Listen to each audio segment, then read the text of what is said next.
Sonic Frontiers Titan boss fights are some of the most memorable in any video games that I've played. And it's mostly because of the music, let's be honest. We love the spectacle, but come on, it's the music. So I did a poll on my YouTube community post, and it hasn't fully been realized yet, but it looks like as of now, Wyvern is winning who is the best Titan in Sonic Frontiers. And that's kind of crazy to me, because I've been seeing nothing but Knight and Giganto for the longest time. So, in today's video, I am going to take the liberty into ranking all 4 of Sonic Frontiers Titans, my personal opinion. So a few things I'm going to be going off of in this ranking is obviously the music, how cool they are, and just my overall reactions and thoughts on these Titan fights. So I have fought all of these several times, and now it's time to give my opinion. Worst to best, Sonic Frontiers Titans, let's do this. Coming in at last place, unfortunately I have to go with Supreme. Definitely the most rushed out of any of these fights. Supreme was just okay to me. I thought it was fun. I thought the choice of using the instrumental version for I'm Here until the final half was a little strange. The boss fight kind of gets annoying sometimes, I'm not gonna lie. Overall, I just think Supreme is the weakest one here. I'm Here is a good song, but in my opinion, it doesn't even compare to the other 3 songs on this list. Supreme's QTE is just super lame. He pulls out this really awesome gun, and then it's just nothing, you know? Sonic just blows right by it. It's kind of disappointing. And then obviously, the end boss fight was terrible. When you have 4 destroying, beating the crap out of, you know, these big robots, and then you finish it with basically a minigame as a boss fight? Come on. Come on. But enough about the end. Supreme, once again, kind of disappointing. Not the worst fight in the world, but definitely the worst one in this game. Alright, I know I'm getting a little controversial here, okay? I'm so sorry.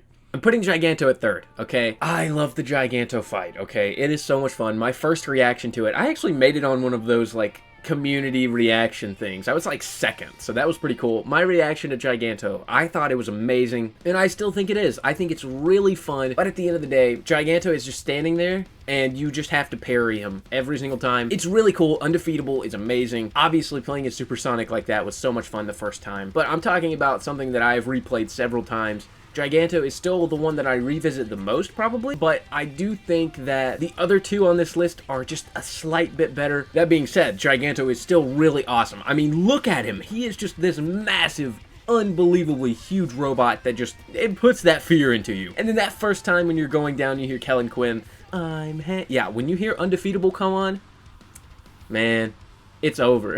It's over, you know, but that being said, I do think the next 2 are better. Next up, I'm going to go with Wyvern at number 2, and obviously that you know that means Knight is number 1, but let's talk about Wyvern. Wyvern is a very interesting one because it has like this 5-minute build-up, honestly, where you like run around, and it's kind of like a Sonic Colors boss fight or something like that. It's really cool. It's a nice build-up. I wish I didn't have to do it every time. Okay, Wyvern is the easiest out of these bosses. It's super easy. You literally just parry and then attack, and then, I mean, yeah, it's super easy, but just the idea of chasing this thing around that has been following you around Ares Island this entire time, and now you are in the air chasing it?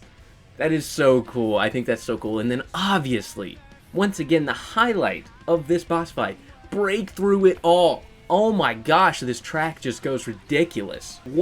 How did they come up with this for a Sonic game? How did they look at, they literally were like, alright, give us Sleeping with Sirens, give us Kellen Quinn, give us this super insanely hard metalcore song, and we're gonna make Sonic chase a flying dragon over a desert. You can't tell me that's not cool. I am so sorry. You can't tell me that's not awesome. And that alone is why I give it over Giganto, just because of the spectacular visuals that come along with the Wyvern fight. It's just amazing. And so, obviously, that leaves Knight at number 1. And it was really close for me between Wyvern and Knight, actually, because it's kind of like you're locked in an area, kind of like Giganto. But the reason that Knight is so different, because there are so many different, like, QTEs and different ways to beat this guy that I just couldn't. I couldn't put him anywhere else but number 1. He's got the sword and the shield. You use the shield against him in the quick time events. It's so awesome.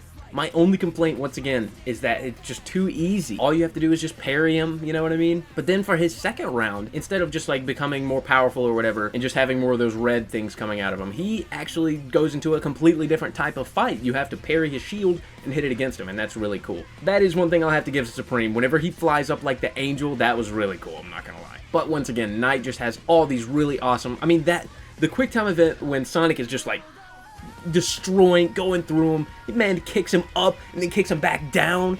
Oh my gosh, that was just so cool. And then obviously, once again, I have to bring it up, the song. I mean, come on. Find Your Flame is just an absolute banger. Tyler Smith, Kellen Quinn, obviously Otani on the guitar. Everyone involved with these songs just absolutely killed it. And that's what makes these so memorable, because we've seen really awesome boss fights like this in the past, but nothing to this level of just coolness, you know what I mean? Like, they're all just really cool, and that's what made them so popular when they first came out. That's what's keeping them relevant today. People are still talking about these songs and this game, mostly because of the boss fights. And then, obviously, the way Sonic ends it with grabbing the sword, side-looping it, and then cutting Knight in half, that was just the cream of the crop. That was so cool, and I don't think they could have ended it a better way. So that's my ranking of the Sonic Frontiers boss fights, and if you want to see more content on Sonic Frontiers, click this video right here.